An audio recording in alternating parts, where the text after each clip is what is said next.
اظہار عشق سے تو خدا بھی نہ رہ سکا، تعریف حسن محمد میں سارا قرآن لکھ دیا۔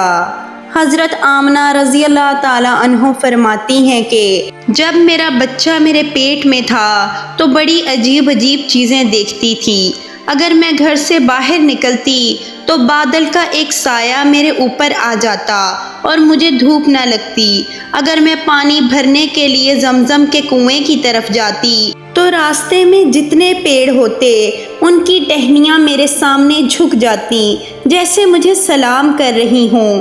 میں حیران تھی کہ آخر یہ سب میرے ساتھ ہی کیوں ہو رہا ہے، اور جب زمزم کے کنویں کے پاس پہنچتی تو نیچے کا پانی اپنے آپ اوپر آنے لگتا اور بالکل اوپر منڈیر تک آ جاتا، اور میں اپنے ہاتھوں سے ہی بالٹی پکڑ کر پانی بھر لیتی۔ مکہ کی عورتیں مجھے زمزم کے کنویں کے پاس کھڑے رہنے کو کہتی اور مجھے جانے نہیں دیتی تھیں۔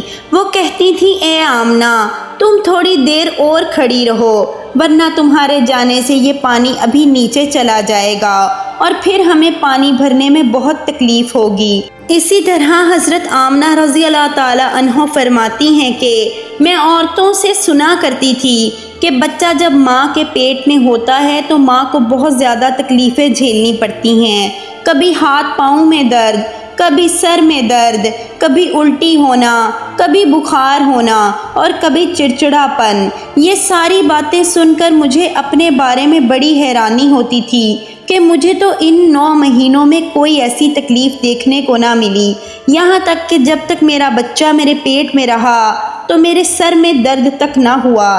اسی طرح حضرت آمنہ کو بڑے عجیب عجیب خواب بھی نظر آتے تھے۔ وہ فرماتی ہیں کہ جب میں رات کو سوتی تو مجھے خواب نظر آتا کہ میرے جسم کے اندر سے ایک نور نکلا ہے اور اس نے ساری دنیا کو روشن کر دیا ہے۔ یہ سب دیکھ کر مجھے یقین ہو چکا تھا کہ میرے پیٹ میں جو بچہ ہے وہ واقعی ہی عام انسان نہیں ہے۔ حضور صلی اللہ علیہ وسلم کے دادا حضرت عبد المطلب دن رات کعبے کے پاس جا کر کعبے کا غلاف پکڑ کر اللہ سے رو رو کر دعا کرتے، یا اللہ میرا بیٹا عبداللہ تو اس دنیا میں نہیں رہا لیکن اس کے گھر ایک بچے کی پیدائش ہونے والی ہے، یا اللہ اس بچے کی حفاظت فرمانا اور میرے عبداللہ کی نسل باقی رکھنا۔ حضور صلی اللہ علیہ وسلم کے سارے چچا اسی انتظار میں رہتے تھے کہ میرے بھائی عبداللہ کے گھر بچہ کب پیدا ہوگا۔ یہودیوں کی کتاب توریت میں لکھا ہوا تھا کہ جب آخری نبی آئے گا تو اس کے پیدا ہونے سے 10 دن پہلے آسمان پہ ایک لال رنگ کا ستارہ نکل کر چمکنے لگے گا۔ تو جب حضور صلی اللہ علیہ وسلم کی پیدائش کے 10 دن بچے تو آسمان پر وہ ستارہ نکل آیا۔ اسے دیکھ کر یہودیوں میں بھگدڑ مچ گئی اور ان کے عالموں نے سارے یہودیوں کو جمع کیا اور کہا دیکھو آسمان پر لال تارا چمکنے لگا ہے، اس کا مطلب ہے کہ وہ آخری نبی آنے والا ہے۔ جا کر معلوم کرو کہ اس وقت مدینے میں کس کے یہاں لڑکے کی پیدائش میں 10 دن بچے ہیں۔ یہودیوں نے جا کر مدینے میں معلوم کیا تو وہاں بہت سی عورتیں حمل سے تھیں، لیکن ابھی کسی کا وقت قریب نہیں آیا تھا۔ کسی کے 2 مہینے باقی تھے تو کسی کے 4 مہینے۔ ان یہودیوں نے آ کر اپنے عالموں کو بتایا کہ مدینے میں ایسا بچہ پیدا ہونے والا نہیں ہے۔ تو ان کے عالموں نے کہا کہ اب مکہ میں جا کر دیکھو۔ تو سارے یہودی مکہ پہنچے کہ وہاں کسی کے گھر بچے کی پیدائش ہونے والی ہے۔ ان لوگوں نے بتایا کہ ہاں یہاں مکہ میں 5 عورتیں ایسی ہیں جن کے گھر بچے کی پیدائش ہونے والی ہے۔ تو ان یہودیوں نے کہا کہ نہیں، ایسے بچے کی پیدائش کہ جس کا باپ وفات پا چکا ہو، یعنی جس کا باپ اب اس دنیا میں نہیں رہا ہو۔ لوگوں نے بتایا کہ ہاں عبد المطلب کا پوتا پیدا ہونے والا ہے۔ اس بچے کے باپ عبداللہ کی ابھی کچھ مہینے پہلے وفات ہو گئی تھی، جسے سن کر یہودیوں کی ہائے نکل گئی اور وہ سب روتے چلاتے اپنے عالموں کے پاس پہنچے اور کہا ہائے افسوس، آج نبوت یہودیوں سے نکل کر مکہ والوں میں پہنچ چکی ہے۔ وقت یوں ہی گزرتا رہا، آخر وہ دن آیا جس کا سبھی کو بے صبری سے انتظار تھا، جس کا انتظار آسمان و زمین، چرند پرند، ہر مخلوق کر رہی تھی۔ آج اس بچے کی پیدائش ہوئی جس کی وجہ سے اس دنیا کو بنایا گیا۔ اگر وہ نہ ہوتا تو شاید کچھ بھی نہ ہوتا۔ آج اس بچے کی پیدائش ہوئی جس کے لیے چاند کے 2 ٹکڑے کر دیے گئے۔ اس بچے کی پیدائش ہوئی جس کی خاطر سورج کو اپنی جگہ پر روک دیا گیا اور اللہ نے حکم دے دیا، اے سورج ابھی مت ڈوبنا، کیونکہ میرے حبیب محمد صلی اللہ علیہ وسلم نے ابھی عصر کی نماز نہیں پڑھی ہے۔ آج اس بچے کی پیدائش ہوئی جس کے پاس ساری زندگی میں جبرائیل علیہ السلام 26,000 بار آئے۔ رات کا وقت ہو چکا تھا۔ حضرت آمنہ کے پیٹ میں ہلکا سا درد اٹھا اور ان کو محسوس ہوا کہ شاید آج میرے بچے کی پیدائش ہونے والی ہے، تو انہوں نے حضرت عبد المطلب کو اس بات کی خبر کر دی۔ حضرت عبد المطلب نے اپنے محلے کی ایک دائی حضرت شفا کو اپنے پاس بلایا اور کہا کہ آج رات تم آمنہ کے پاس ہی رہو، کیونکہ میرے بیٹے عبداللہ کے گھر آج بچہ پیدا ہونے والا ہے۔ رات گزرتی رہی، چاند بھی کہیں خاموش ہو کر بادلوں میں چھپ گیا۔ حضرت آمنہ رضی اللہ تعالیٰ عنہ فرماتی ہیں کہ جس رات گھر بچے کی پیدائش ہوئی تو اس دن میرے گھر میں غریبی کا یہ عالم تھا کہ ہمارے پاس چراغ جلانے کے لیے تیل تک کے بھی پیسے نہ تھے۔ اس غریبی میں ہمارے پیارے آقا نبی صلی اللہ علیہ وآلہ وسلم اس دنیا میں تشریف لائے۔ اس رات حضرت عبداللہ اور ان کے سارے بیٹے گھر کے باہر بیٹھے رہے کہ اگر میرے بھائی عبداللہ کی بیوی کے ساتھ کوئی بھی حادثہ ہو تو ہم فوراً اس کے لیے علاج کا انتظام کریں گے۔ پوری رات کوئی بھی نہیں سویا۔ رات ڈھلتی جا رہی تھی، چاند بھی خاموش ہو کر ڈوب چکا تھا، ہر طرف اندھیرا ہی اندھیرا تھا، گھر کے اندر بھی اندھیرا، گھر کے باہر بھی اندھیرا۔ سحری کا وقت ہو چکا تھا کہ اچانک حضرت آمنہ کے پیٹ میں ہلکا سا درد اٹھا اور وہ سمجھ گئیں کہ اب بچے کی پیدائش ہونے والی ہے۔ انہوں نے دائی شفا کو آواز دے کر کہا کہ مجھے درد ہو رہا ہے۔ 1 گھنٹہ پیدائش کو گزرا اور پھر صبح ہونے سے کچھ پہلے ہمارے آقا صلی اللہ علیہ وسلم اس دنیا میں تشریف لائے۔ حضور صلی اللہ علیہ وسلم کی پیدائش پر 3 باتیں بڑی عجیب ہوئیں جن کو دیکھ کر دائی شفا بھی حیران رہ گئی۔ پہلی چیز کہ جب بچہ پیدا ہوتا ہے تو اس کی ناف ماں کی آنت سے جڑی ہوتی ہے، لیکن ہمارے حضور صلی اللہ علیہ وسلم کی ناف ماں کی آنت سے بالکل الگ تھی۔ دوسری چیز کہ جب بچہ پیدا ہوتا ہے تو اس کے ساتھ بہت زیادہ گندگی نکلتی ہے، لیکن ہمارے آقا صلی اللہ علیہ وسلم جب پیدا ہوئے تو اندر سے غلاظت کا ایک قطرہ بھی نہیں نکلا۔ تیسری چیز کہ جب لڑکا پیدا ہوتا ہے تو اس کا ختنہ نہیں ہوا ہوتا، لیکن ہمارے پیارے آقا صلی اللہ علیہ وسلم جب پیدا ہوئے تو آپ صلی اللہ علیہ وسلم کا ماں کے پیٹ کے اندر ہی ختنہ ہوا تھا، دنیا میں آپ کا ختنہ نہیں کیا گیا۔ یہ 3 چیزیں دیکھ کر دائی شفا گھبرا گئی اور حضرت آمنہ رضی اللہ تعالیٰ عنہ سے کہنے لگی، اے آمنہ، میں نے اپنی ساری زندگی میں ایسا بچہ نہیں دیکھا۔ حضرت شفا نے حضور صلی اللہ علیہ وسلم کو اپنی گود میں لے کر ایک طرف زمین پر لیٹا دیا۔ دائی شفا نے جیسے ہی آپ صلی اللہ علیہ وسلم کو زمین پر لیٹایا تو حضور نبی کریم صلی اللہ علیہ وسلم نے ایک جھٹکے سے کروٹ بدلی اور گھٹنے ٹیک کر سیدھے سجدے میں چلے گئے۔ یہ دیکھ کر حضرت آمنہ رضی اللہ تعالیٰ عنہ کی حیرانگی کی انتہا نہ رہی۔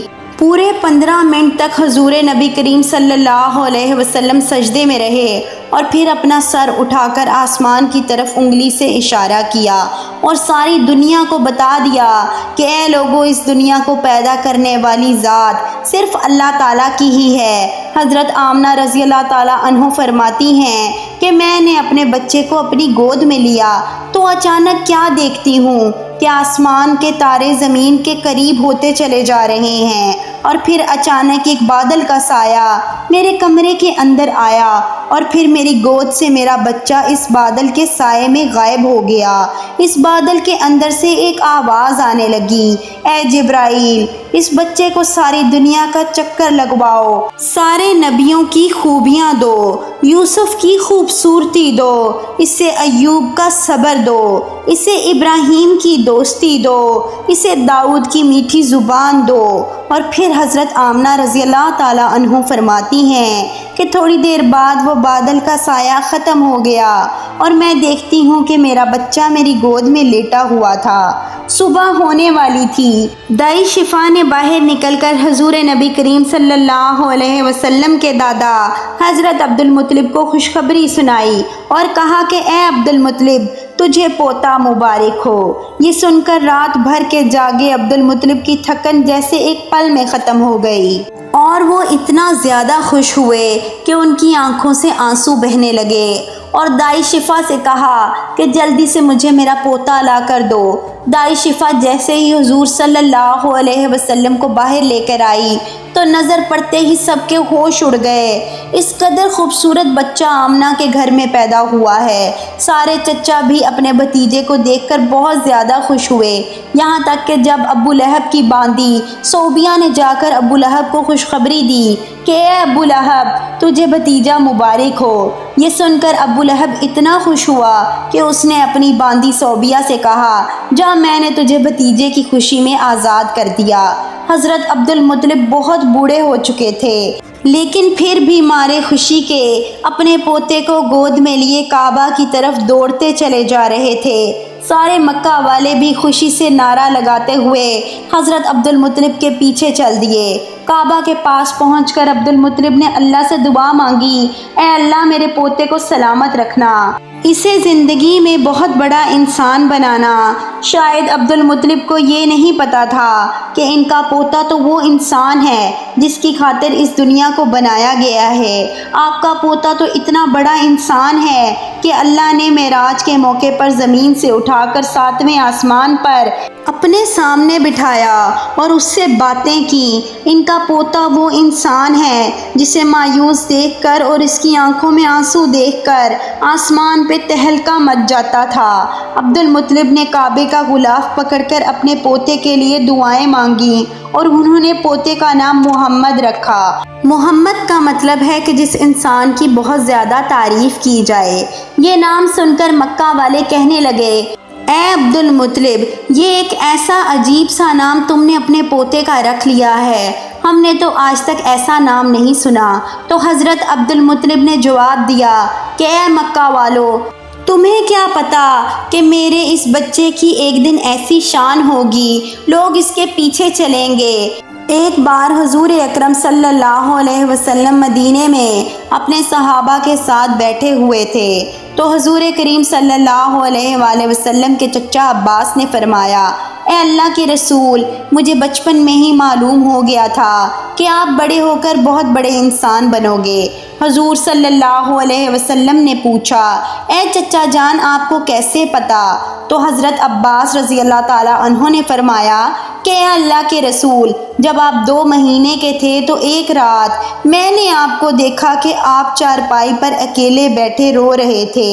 میں نے آپ کو چپ کروانے کی کوشش کی لیکن آپ نے میری طرف نہیں دیکھا بلکہ اچانک آسمان کی طرف دیکھ کر مسکرانے لگے۔ میں حیران رہ گیا اور پھر میں نے بھی آسمان کی طرف دیکھا تو میری نظر پھٹی کی پھٹی رہ گئی۔ میں نے دیکھا کہ چاند آپ کی انگلی کے اشارے پر ناچ رہا ہے، آپ جدھر انگلی لے جاتے چاند ادھر کو ہو جاتا ہے۔ یہ منظر دیکھ کر میں سمجھ گیا کہ آپ کوئی عام انسان نہیں ہیں۔ حضور صلی اللہ علیہ وسلم نے فرمایا، ہاں میرے چچا جان، آپ صحیح فرما رہے ہیں کہ بچپن میں چاند مجھے کہانیاں سناتا تھا، میرے ساتھ کھیلتا تھا اور مجھے رونے نہیں دیتا تھا۔ سبحان اللہ، ایسے تھے ہمارے نبی کہ جن کے گھر میں اتنی غریبی تھی کہ ان کی ماں اپنے اس یتیم بچے کے لیے ایک کھلونا تک نہیں خرید سکتی تھی، تو اللہ نے چاند کو حکم دے دیا، اے چاند، تو میرے محبوب کے لیے کھلونا بن کر اسے کھلاؤ اور اسے رونے مت دینا۔ حضور صلی اللہ علیہ وسلم کی جس دن پیدائش ہوئی تو اس دن دنیا میں جتنے بھی بت تھے وہ سب زمین پر اوندھے منہ گر پڑے۔ ایران کے بادشاہ کے دربار میں 1000 سال سے ایک آگ جل رہی تھی۔ وہ لوگ آگ کی پوجا کیا کرتے تھے۔ حضور نبی کریم صلی اللہ علیہ وسلم کی جس وقت پیدائش ہوئی تو ایک دم وہ آگ بجھ گئی، اور اس بادشاہ نے اپنے محل میں اپنی شکل کی 14 لائٹیں بنوا رکھی تھیں۔ حضور صلی اللہ علیہ وسلم کی پیدائش پر وہ ساری لائٹیں دھڑم جا کر زمین پر گر پڑیں۔ اگلے دن دوپہر کے وقت ایک یہودی آدمی اپنا سامان بیچنے کے لیے مکہ آیا ہوا تھا، تو اس نے آسمانوں پر دیکھا تو اسے وہ ساری نشانیاں دیکھنے کو ملی جو آخری نبی کے پیدا ہونے کی نشانیاں تھیں۔ اس نے مکہ والوں سے پوچھا کہ آج کسی کے یہاں بچہ پیدا ہوا ہے؟ ان لوگوں نے بتایا، ہاں فلاں فلاں عورت کے یہاں لڑکا پیدا ہوا ہے۔ اس یہودی نے کہا کہ نہیں، ایسا کوئی بچہ جس کا باپ نہ ہو۔ تو لوگوں نے بتایا، ہاں عبد المطلب کا پوتا پیدا ہوا ہے۔ اس یہودی نے کہا کہ مجھے چل کر دکھاؤ، میں اس بچے کو دیکھنا چاہتا ہوں۔ پھر وہ یہودی حضرت آمنہ کے گھر میں پہنچا اور حضور صلی اللہ علیہ وسلم کو اپنی گود میں لیا، اور پھر پلٹ کر حضور نبی کریم کی پیٹھ کو دیکھا تو اس کی چیخیں نکل گئیں، کیونکہ حضور نبی کریم صلی اللہ علیہ وسلم کی پیٹھ پر نبوت کی مہر لگی ہوئی تھی۔ جب اس یہودی نے نبوت کی مہر دیکھی تو روتے ہوئے کہنے لگا، ہائے افسوس، آج یہودیوں کے ہاتھ سے نبوت نکل گئی، اب ان کی بربادی بہت قریب ہے۔ ایک آمنہ کا لال اور ایک فاطمہ کا لال، نانا بھی بے مثال اور پوتا بھی بے مثال۔ سبحان اللہ۔